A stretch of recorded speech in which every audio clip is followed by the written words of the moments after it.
Russia ಮತ್ತು ಭಾರತದ ಮಧ್ಯೆ ನಡೆಯುವಂಥ ದ್ವಿಪಕ್ಷೀಯ ಮಾತುಕತೆಯ ಬಗ್ಗೆ ನಾವು ಮಾತನಾಡ್ತಾ ಇದ್ವಿ. ಅದರಲ್ಲೂ S-400 S-500ನ ವಿಚಾರ ಪ್ರಸ್ತಾಪ ಆಯಿತು. ನಾನು ಅದನ್ನು ರಾಜೀವ್ ಅವರ ಹತ್ರ ಕೇಳಬೇಕಾಗಿರೋದಿದೆ.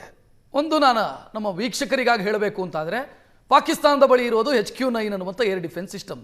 ಈ HQ-9 ಏರ್ ಡಿಫೆನ್ಸ್ ಸಿಸ್ಟಮ್ ಏನಿದೆ, ಅದು ರಷ್ಯಾದ S-300 ಏರ್ ಡಿಫೆನ್ಸ್ ಸಿಸ್ಟಮ್ನ ಕಾಪಿ. ಅದು ಅಂದರೆ ಚೀನಾ ಪರ್ಚೇಸ್ ಮಾಡಿ ಅದನ್ನು ಕಾಪಿ ಮಾಡಿರೋದು, ಚೀನಾ ಪಾಕಿಸ್ತಾನಕ್ಕೆ ಕೊಟ್ಟಿರೋದು.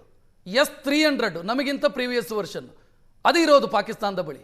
ಈಗ ನಾವು S-400 S-500 ಬಗ್ಗೆ ಮಾತನಾಡ್ತಾ ಇದ್ವಿ. ನಾನು ರಾಜೀವ್ ಅವರನ್ನು ಇನ್ಕ್ಲೂಡ್ ಮಾಡ್ಕೋತೀನಿ. ಸರ್, ಇಲ್ಲಿ ಒಂದು ಪ್ರಶ್ನೆ ಬರುತ್ತೆ. S-400 S-500ನ ಬಗ್ಗೆ ಚರ್ಚೆ ಆಗ್ತಾ ಇದೆ. ಅದಕ್ಕೆ ಭಾರತ ಕಾನ್ಸಂಟ್ರೇಟ್ ಮಾಡಬೇಕು ಅಥವಾ ಸ್ಥಳೀಯವಾಗಿ ನಾವು ಅಭಿವೃದ್ಧಿಪಡಿಸುವಂಥ ಏರ್ ಡಿಫೆನ್ಸ್ ಸಿಸ್ಟಮ್ ನಮ್ಮ ಆದ್ಯತೆ ಆಗಿರಬೇಕಾ ಅಂತ? ಇದು it is not a question of left or right, it's a combination. ಯಾಕೆಂದ್ರೆ ನಮ್ಮಲ್ಲಿ ಈಗ ಸದ್ಯಕ್ಕೆ ಈ ಕ್ಷಣದಲ್ಲಿ ಮಿಲಿಟರಿ ಇಂಡಸ್ಟ್ರಿಯಲ್ ಕಾಂಪ್ಲೆಕ್ಸ್ ಮೆಚುರಿಟಿ ಇಲ್ಲ.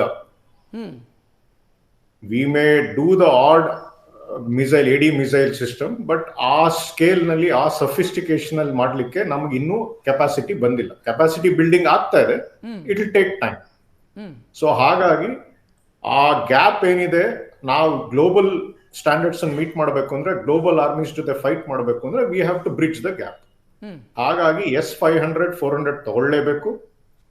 ತಗೊಂಡು ಅದರಲ್ಲಿರೋ ಟೆಕ್ನಾಲಜಿ ಟ್ರಾನ್ಸ್ಫರ್ ಏನಾದ್ರು ಸಿಕ್ಕಲ್ಲಿ ಒಪ್ಪಂದದ ಮೂಲಕ ನಮ್ಮ ಇಂಡಸ್ಟ್ರಿಗೆ ಅದನ್ನ ಶೇರ್ ಮಾಡಿ ನಮ್ಮ ಪ್ರೊಡಕ್ಷನ್ ಸೈಕಲ್ ನ ಸ್ಕ್ವೀಸ್ ಮಾಡಬೇಕು.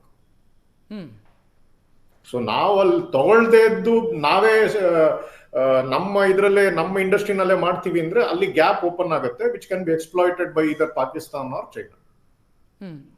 ಸರ್, ಅಂದ್ರೆ ನಾವು ಹಿಂದೆ ತಾಡೋ S-400 ಅಂತ ಬಂದಾಗ S-400 ಸೆಲೆಕ್ಟ್ ಮಾಡಿದ್ವಿ.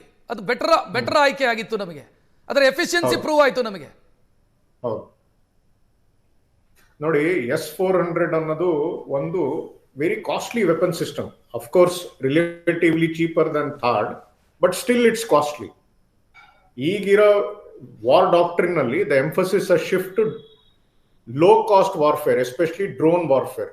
ನಾವ್ ಇದ್ರದ್ದು ಒಂದು ಗ್ಲಿಂಪ್ಸ್ ನೋಡಿದ್ವಿ ಇನ್ ಆಪರೇಷನ್ ಸಿಂಧೂರ್. ಕರೆಕ್ಟ್. ಮುಂದೆ ಆಗ ಆಪರೇಷನ್ ಸಿಂಧೂರ್ 2 ಆಗ್ಲಿ ಅಥವಾ ಇನ್ಯಾವುದಾದ್ರೂ ಆಪರೇಷನ್ ಆದಲ್ಲಿ ನಾವು ಇದ್ರದ್ದು ಹೆಚ್ಚು ಬಳವಳಿಕೆ ನೋಡ್ತೀವಿ. ಯಾವುದು ಡ್ರೋನ್ ವಾರ್ಫೇರ್ ನ ಹೆಚ್ಚು ನೋಡ್ತೀವಿ. ಹೌದು.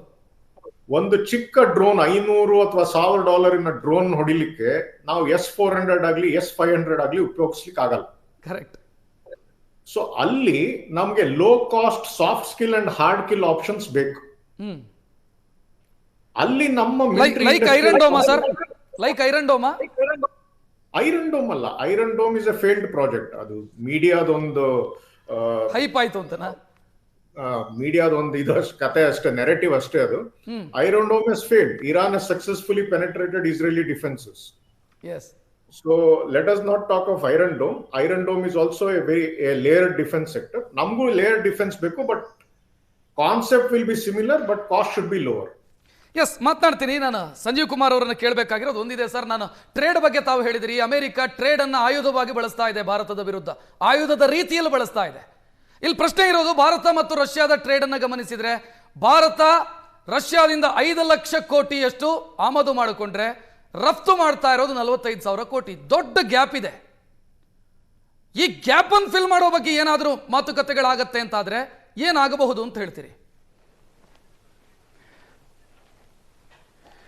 ನಾ ಹೇಳಿದಾಗೆ ಕೃಷಿ ಕ್ಷೇತ್ರದಲ್ಲಿ ಬಹಳ ಒಂದು ಇಂಪಾರ್ಟೆಂಟ್. ಈಗ ಏನಾಯ್ತು, ಯುಕ್ರೇನ್ ಕ್ರೈಸಿಸ್ ಆದಮೇಲೆ ಈಗ $60 ಬಿಲಿಯನ್ ಅಲ್ಲಿ $4 ಬಿಲಿಯನ್ ನಮ್ದು ಅಂದರೆ ಟ್ರೇಡ್ ಡೆಫಿಸಿಟ್ ಇದೆ ಇಂಡಿಯಾಗೆ. India's trade deficit is $56 billion.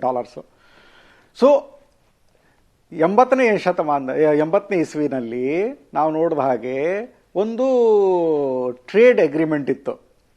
Russia 2 ಬಹಳ ಇಂಪಾರ್ಟೆಂಟ್ ಎಕ್ಸ್ಪೋರ್ಟ್ ಇದೆ ರಷ್ಯಾದಿಂದ ಇಂಡಿಯಾಗೆ. ರಷ್ಯಾ ಏನು ಎಕ್ಸ್ಪೋರ್ಟ್ ಮಾಡುತ್ತೆ ಇಂಡಿಯಾಗೆ, ಒಂದು ಸನ್ಫ್ಲವರ್ ಆಯಿಲು, ಇನ್ನೊಂದು ಇದು crude oil.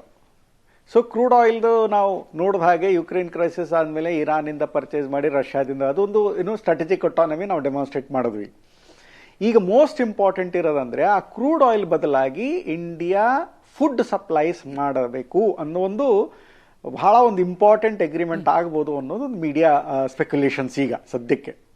Experts media speculations. ಯಾಕಂದ್ರೆ ರಷ್ಯಾದ ಪರಿಸ್ಥಿತಿ ಏನಾಗಿದೆ, ಯುಕ್ರೇನ್ ಕ್ರೈಸಿಸ್ ಆದ ಮೇಲಿಂದ ಅದೇನು ಯುಕ್ರೇನ್ ಇದು ರಷ್ಯಾ ಗ್ಲೋಬಲ್ ಬ್ರೆಡ್ ಬಾಸ್ಕೆಟ್ ಆಗಿತ್ತಲ್ಲ, ಸೊ ಅದರಿಂದ ರಷ್ಯಾ ಏನು ಅದ್ರದ್ದು ಎಲ್ಲ ಒಂದು ಖಾದ್ಯ ಒಂದು ಇಂಪೋರ್ಟ್ ಮಾಡ್ಕೊಳ್ತಾ ಇತ್ತು, ಅದೀಗ ಸ್ಟಾಪ್ ಆಗ್ಬಿಟ್ಟಿದೆ.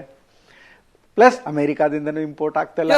ನೋಡೋಣ ಸರ್, ನಮಗೆ 1 ಗಂಟೆ 50 ನಿಮಿಷಕ್ಕೊಂದು ಜಂಟಿ ಸುದ್ದಿಗೋಷ್ಠಿ ನಡೆಯೋದಕ್ಕಿದೆ. ಅದರಲ್ಲಿ ಒಂದು ಅಂದಾಜು ಸಿಗುತ್ತೆ ಏನಾಗತ್ತೆ ಅನ್ನುವಂಥ ಲೆಕ್ಕಾಚಾರ ನಮಗೆ ಸಿಗ್ತಾ ಹೋಗುತ್ತೆ. Thank you. ನನ್ನ ಇಬ್ಬರು ಅತಿಥಿಗಳಿಗೂ ಕೂಡ ಕಾರ್ಯಕ್ರಮವನ್ನು ಮುಕ್ತಾಯಗೊಳಿಸುವಂತ ಸಮಯ. ನೇರ ದಿಟ್ಟ ನಿರಂತರ ಸುದ್ದಿಗಾಗಿ ನೋಡ್ತಾ ಇರಿ ಏಷ್ಯಾನೆಟ್ ಸುವರ್ಣ ನ್ಯೂಸ್. ನಮಸ್ಕಾರ.